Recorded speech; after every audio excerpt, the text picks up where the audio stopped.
So here we go, folks. Welcome to the video. I thought I'd just show you kind of my work process. Someone's actually asked me. In fact, I'll be honest, it was a wife. What do you actually do? You just sit in front of the computer and swear a lot. And I thought I'd show a bit of the process today. What I'm working on here is obviously you can see who it is. It's Jimi Hendrix. I'm working on a piece of silver, a Jimi Hendrix piece of silver.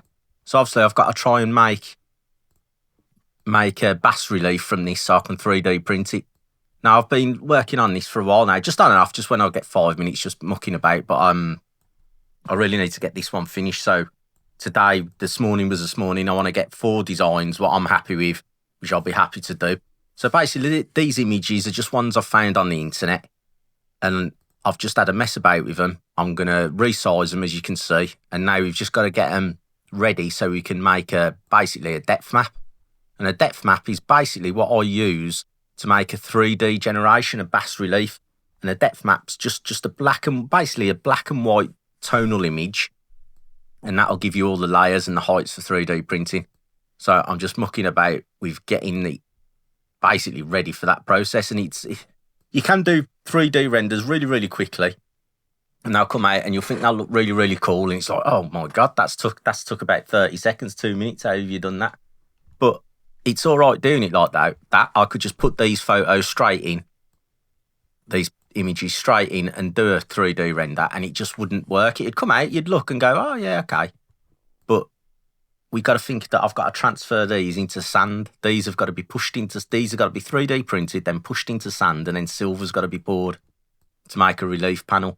So these are a bit like an oil painter will use a reference image. These are kind of like my reference images. These are what I'm going to start with and use to make the 3D print, and then they're going to get turned into silver. And then hopefully, by the way I tone the piece and polish it up, that's kind of my painting. That's how I make the lights and darks and how I make it look really cool. So this process, you can see at the moment, I'm just upscaling the image. Now, this will just get rid of, if it's a bit pixelated or not very detailed, it'll just make it a bit better. And now you might be thinking that this one's quite detailed already, and it is, but this will just smooth the edges and make it even better for the process that I use. As you can see, I'll just replace. Excuse me. And this is what I've been doing all morning, just working on these images. And it's quite therapeutic when you get into it. Really frustrating because these are really, really difficult because of the starting images. Being black and white monochrome images, they're quite tricky to do because the contrast's quite high. You've got white, like really bright white areas and really dark black areas. And that means the depth maps are really, really big. There's a lot of contrast. So these are always very difficult, especially if you see the hair on Jimmy in this one. You'll see it's got lots of white in it. And then on the right-hand side, down his face, it's really dark. So that'd make his hair push forward and the dark bit push back. So it'd look absolutely ridiculous in the 3D render. And that's what takes the time to sort out. You've just got to play about and make sure it looks okay. I mean, some you can get round with the toning. When I actually, tone the piece and then polish it back, you can work with that. And other times it's just not possible to do. And it is a shame sometimes because you can generate. I normally, the reason why this is so difficult, this job, and why most custom stuff is, if someone sends me an image or says, can you do this, create that, then I haven't generated the image. When I generate my images, when I do my artwork, what I want to pour, I kind of do it in a way that I know that will work in the sand. So it gives me an advantage. Just picking images like these, it's really, really tricky because I aren't set up to work. So I've got to manipulate them to make them work. And sometimes it does, sometimes it doesn't. So that's why it's frustrating.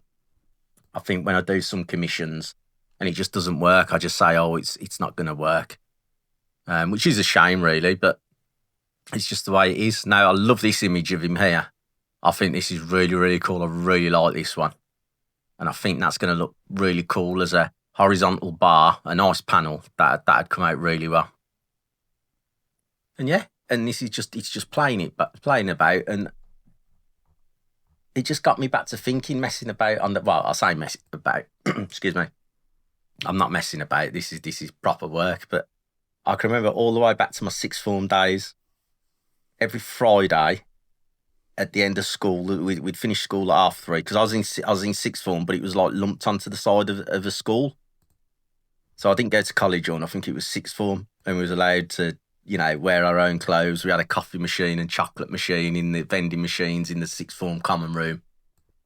And yeah, every Friday, I'd used to just go down to the art department and just chill for a couple of hours after school in the art department. Everyone would go, and I'd just chill with the teachers and a couple of other students as well. And it used to be such a cool time, man, just hanging out, doing bits and pieces. And I can remember it was when, I'm showing my age now, but computers were just starting to get more mainstream. And we had a computer called an Archimedes computer. And basically we had a scanner, and it was like a handheld thing. And you used to have to move it yourself over the picture. And I can remember the one day just messing about, scanning an image of a double-decker bus, black and white. And then you'd put it on the computer, and then you'd colour it in. It's basically a paint by numbers on the computer. And you just change different greys to reds, and you'd pick which pixel you'd want to change, and then pick the colour to change it. And it's pretty much, thinking about it, it's pretty much what I'm trying to do here. I'm trying to get these all into a depth map, which is just like more of a grey tone image. And just going back to them days in sixth form, they were wonderful. I used to chill with my two teachers. I say chill, that's the wrong word, isn't it? They were busy doing their stuff and preparation and helping us with our art and our A-level stuff. And the one was called Mr. Roberts, and the other one was called Mr. Smith. Now, Mr. Roberts was a lot older. He was the head of the department, and Mr. Smith was a cool new teacher, a cool young dude. And now Mr. Roberts, looking back at the time, I didn't realise it, but looking back at the time, what he knew was just wasted on our school where he was. He should have really been doing lectures at university or I don't know, what do they call it, art college or at university, because he knew so much. He knew all about the techniques, all about glazing, different glazes. I just can't think of it all. He just colour, tone. I just wish I'd have took more in and listened to him a bit more, but I suppose we all do that when we're at school or college. You don't really know what's in front of you. And this guy had, I don't want to say all the answers, but at the time it felt, looking back now, it'd be like, God, why didn't I ask him how to do that or how to do that? He just knew all the old-fashioned ways of doing stuff, like how the old masters built up different glazes on top of each other to get that warm glow and hue in flesh tones and all stuff like that. And yeah, Mr. Robertson, unfortunately, he's no longer with us now. I found out not so long ago. But yeah, what a cool teacher. And Mr. Smith, yeah, really, really cool. He was like more of a mate than a teacher. He got me through some stuff when I was in sixth form. I'm not going to say many stories about him because I do know he's still teaching.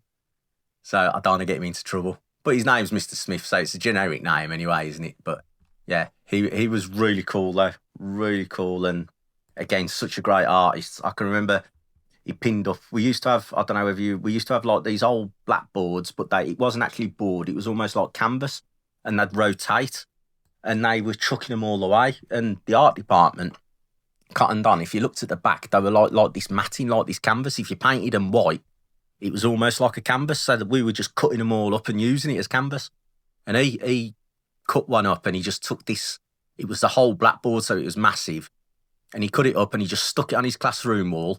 And when us sixth formers used to come in and we'd be getting on with our work and stuff, he'd start painting, and he used to hang out. He used to started going to a jazz club, and he just started to get into his jazz, and he'd have a little sketchbook and he'd sketch away, and he just started to do this acrylic painting of, it was a saxophone player. Obviously, everyone, when you think of jazz, you think of saxophone player, so stereotypical.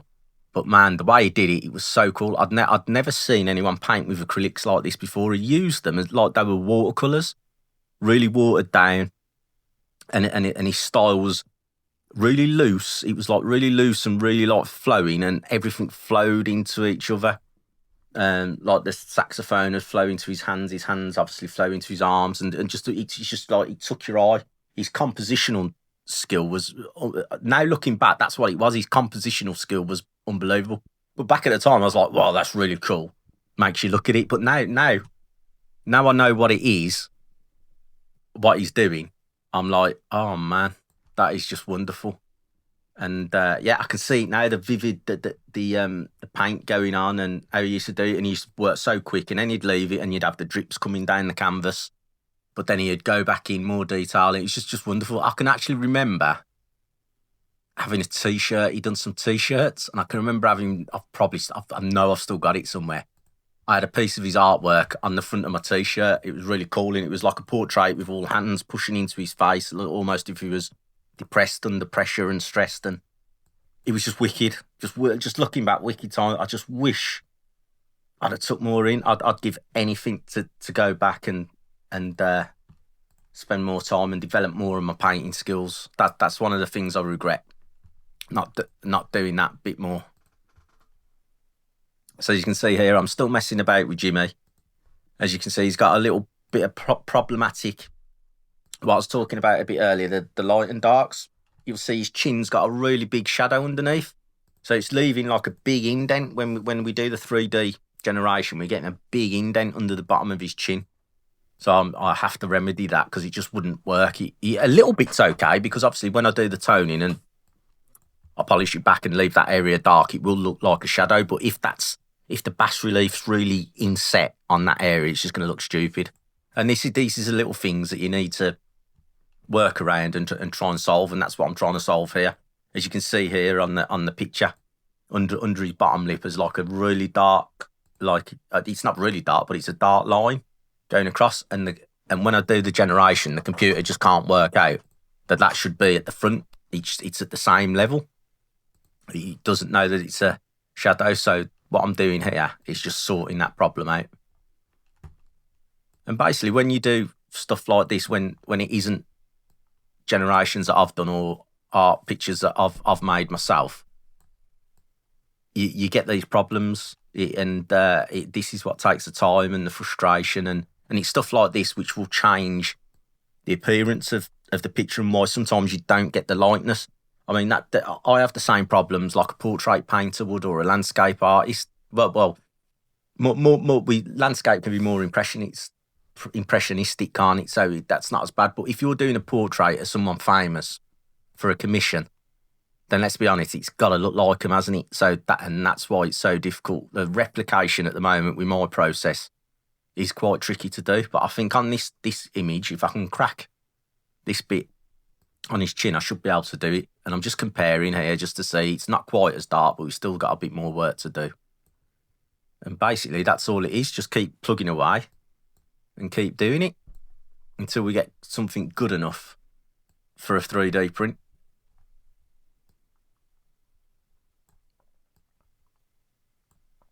Now, of course, there is lots of other ways you can do this. You don't have to do it like I do. You could pop this into an art program, Adobe or something. You could just change colours, or I like to do it this way. I like to use like this erase tool because it kind of like makes a nice gradient. So it's just like, you could do it, as I say, you could do it in Adobe, change your colours, or just use the eraser in there. But I just like Canva and doing it this way at the moment.